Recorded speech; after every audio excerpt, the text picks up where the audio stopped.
Hai teman-teman, video kali ini saya ingin membahas oli samping. Bedanya kali ini saya akan memberi ranking atau peringkat sesuai permintaan teman-teman dan juga menjelaskan beberapa hal untuk oli samping tertentu. Untuk pembahasan oli samping, ada oli-oli tertentu yang dijual di pasaran tetapi belum saya temukan datasheetnya, seperti Piccoli Synthetic Blend, Orange, Gasoli G1000, Jumbo Super X, Eniosity, dan Repsol Sintetico. Olsam yang saya sebutkan tersebut tidak saya temukan datasheetnya. Khusus untuk Piccoli Synthetic Blend, memang dari pihak Piccoli menyampaikan kalau belum melakukan tes terhadap oli tersebut. Yang sudah dites hanya yang versi di atasnya, yaitu yang 2TC1. Untuk Olsam Synthetic Blend tersebut telah disampaikan bahwa oli samping tersebut dibuat untuk menyaingi oli sekelas Eniosity dan Idemitsu, namun dengan harga yang lebih murah. Jadi mungkin kurang lebih hampir mendekati datasheetnya. Untuk Eniosity 2T juga saya tidak menemukannya, yang tertera justru yang Eneos Performance. Saya tidak bisa menggunakan Eneos Performance untuk Eniosity karena memang kedua oli tersebut berbeda.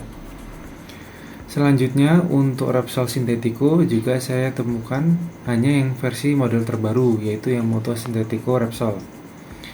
Yang secara datasheet sudah banyak perbedaan, seperti Jaso yang sebelumnya FB dan yang terbaru adalah FD. Dikarenakan versi terbaru ini tidak dijual di Indonesia dan juga kurang lebih nilainya juga mirip dengan oli samping yang dijual di Indonesia, jadi saya merasa oli samping tersebut tidak perlu saya tampilkan.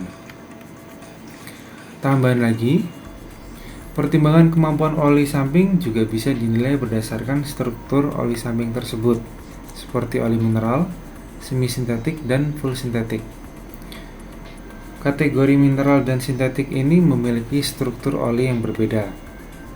Oli dengan sifat full sintetik memiliki struktur molekul oli yang lebih seragam dibandingkan yang mineral. Keseragaman bentuk molekul ini tidak menentukan bahwa oli tersebut memiliki molekul yang lebih kecil atau lebih besar, hanya lebih berseragam. Untuk oli berbahan mineral memiliki struktur oli yang tidak seragam atau random. Jadi misalkan oli mineral dicampur dengan oli sintetik, maka oli ini tingkat ketidakseragaman ukuran molekul lebih sedikit. Penyebutan oli mineral yang dicampur dengan oli sintetik memiliki banyak nama, yaitu semi sintetik, synthetic blend, dan juga technosynthese untuk Motul 510. Sehingga dengan kondisi demikian, maka oli yang memiliki struktur yang konsisten akan kecenderungan memiliki performa mesin yang lebih konsisten juga. Namun tentunya hal ini tidak bisa dijadikan pemahaman yang mendasar karena ini baru sebatas teori dan akan sulit untuk dibandingkan secara data dyno. Untuk informasi tambahan yang lain, motor Ninja 2 tak yang sudah terbiasa menggunakan oli yang tidak ada keterangan APTC hingga bertahun-tahun akan kecenderungan cepat membuat mesin mengalami keausan atau cylinder scuffing. Ketika sudah demikian, apabila dipakai dengan oli samping yang APTC, biasanya tidak akan memberi pengaruh apa-apa di performa karena sudah terjadi penurunan kompresi. Jadi tentunya saran yang tepat untuk menggunakan oli samping pada Ninja 2 tak adalah menggunakan oli yang sudah memiliki keterangan APTC agar performa lebih baik dan mesin lebih awet. Selanjutnya, untuk campuran bahan oli tertentu seperti ester dan kastor atau minyak jarak, merupakan campuran pelumasan dari bahan minyak nabati yang memiliki sifat yang bagus untuk pelumasan, tetapi sangat tahan di RPM tinggi atau di suhu ekstrim. Sifat minyak nabati ini yang meninggalkan kerak yang sulit untuk dilepas, maka minyak nabati ini harus dicampur dengan oli berbahan full sintetik yang memiliki sifat deterjensi yang tinggi agar mengurangi terjadinya kerak untuk di motor 2 tak. Terus, informasi berikutnya, untuk pencampuran antar oli di motor dari pengalaman saya tidak ada masalah, tetapi dengan dua pertimbangan. Pertimbangan yang pertama, oli samping racing yang sudah ada bahan aditif seperti ester atau jarak itu hanya bisa dicampurkan di tangki bensin, bukan di tangki oli. Jadi semisal sekarang yang digunakan adalah Olsam Arian, Lalu ketika ingin high scan atau mau ngejar top speed jarak jauh, maka tidak masalah apabila menambah campuran oli samping racing di tangki bensin langsung, asal jangan di tangki oli sampingnya. Terus pertimbangan kedua, apabila yang akan ditambahkan adalah oli mineral, semi statik atau full statik, dari pengalaman saya tidak akan ada kendala apabila dicampur di tangki oli samping maupun di tangki bensin. Jadi semisal ingin ganti oli samping baru, dengan kondisi oli samping masih ada di tangki oli tersebut, maka hal ini tidak ada masalah. Karena antara oli mineral dengan sintetik bisa bercampur tanpa terjadi penggumpalan. Berbeda kalau yang dicampur adalah yang sudah mengandung aditif minyak jara atau minyak ester. Maka akan terjadi penggumpalan yang nanti berisiko kemacetan di pompa oli. Intinya adalah, di satu motor apabila tercampur oli yang berbeda, itu tidak ada masalah dengan ketentuan yang sudah saya sampaikan tadi. Untuk pencampuran oli samping di tangki bensin sebagai tambahan, itu takarannya adalah 5 ml per 1 liter bensin itu sudah cukup. Jangan berlebihan, nanti berisiko busi mati. Oke, mungkin informasi soal bahan oli dan jenis oli sudah cukup sampai di sini. Mari kita lanjut untuk memberi peringkat oli berdasarkan harga. Peringkat oli samping ini akan dinilai berdasarkan tingkat kekentalan di 100 derajat Celcius, flash point, dan terakhir peringkat oli samping yang sudah PTC dengan perkiraan ketahanan oli samping ketika berada di high RPM atau redline dalam waktu yang lama, seperti dipacu di sirkuit.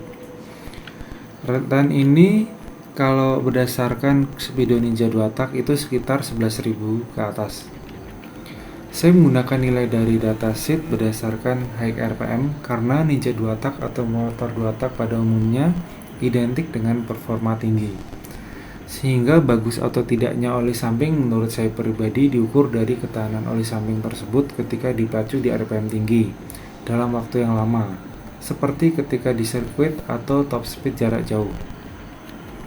Sehingga semakin gede nilai viskositas di 100 derajat Celcius dan flash point yang lebih tinggi, berarti oli samping tersebut kecenderungan masih sanggup melumasi piston dan silinder meskipun berada di suhu yang ekstrim dan RPM yang sudah di redline.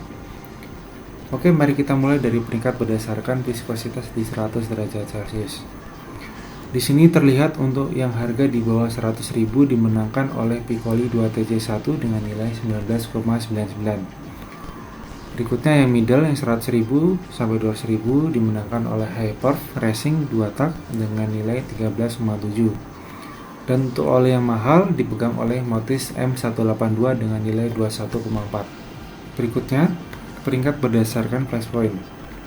Untuk yang di bawah 100.000 dipegang oleh Evalup 2T, yang middle harga 100.000 sampai 200.000 dipegang oleh CTX Rev 2T, dan Allsam yang di atas 200.000 dipegang oleh Cell Advance Racing X. Oh ya, untuk tambahan informasi mengenai flashpoint, mungkin bagi teman-teman yang sudah melihat datasheet Evalup Pro, itu saya lihat datasheetnya sepertinya keliru penempatan tulisannya.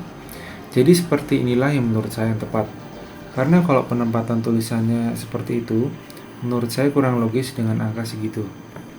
Oke, selanjutnya untuk peringkat perkiraan ketahanan oli samping di RPM tinggi.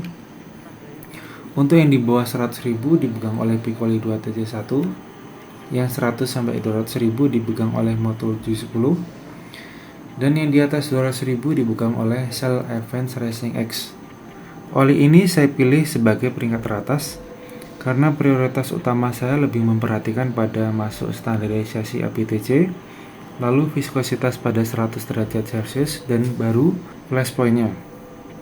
Karena tentunya akan percuma kalau oli samping memiliki flash point yang tinggi dan bagus apabila terlalu encer, apalagi tidak masuk standarisasi APTC. Jadi secara keseluruhan dari oli samping di bawah 100.000 sampai di atas 200.000, berarti oli samping Cell Advance Racing X memiliki datasheet yang terbaik untuk high performance. Untuk oli samping high grade yang di atas 200.000, saya tidak bisa memilih Castrol A747 karena keterangan flash point-nya bukan angka yang pasti. Keterangannya tertulis di atas 200 derajat Celcius. Berbeda dengan Shell Advanced Racing X yang flashpoint-nya jelas dan juga memiliki flashpoint yang tertinggi apabila dibandingkan dengan semua Olsam yang ada di tabel ini. Untuk teman-teman yang mungkin belum tahu tentang Piccoli 2TC1, mengapa oli samping ini murah padahal datasheetnya bagus seperti itu? Alasan paling logis karena oli samping ini adalah produk lokal dalam negeri. Berbeda dengan oli samping bagus lainnya yang merupakan oli samping import. Oke, jadi kesimpulan peringkat oli samping sudah didapat. Semoga informasi ini bisa jadi gambaran buat teman-teman. Kalau ada kekeliruan informasi dan informasi tambahan mengenai koreksinya, bisa tolong disampaikan di kolom komentar. Terima kasih yang sudah nonton sampai selesai. Sampai jumpa di video berikutnya.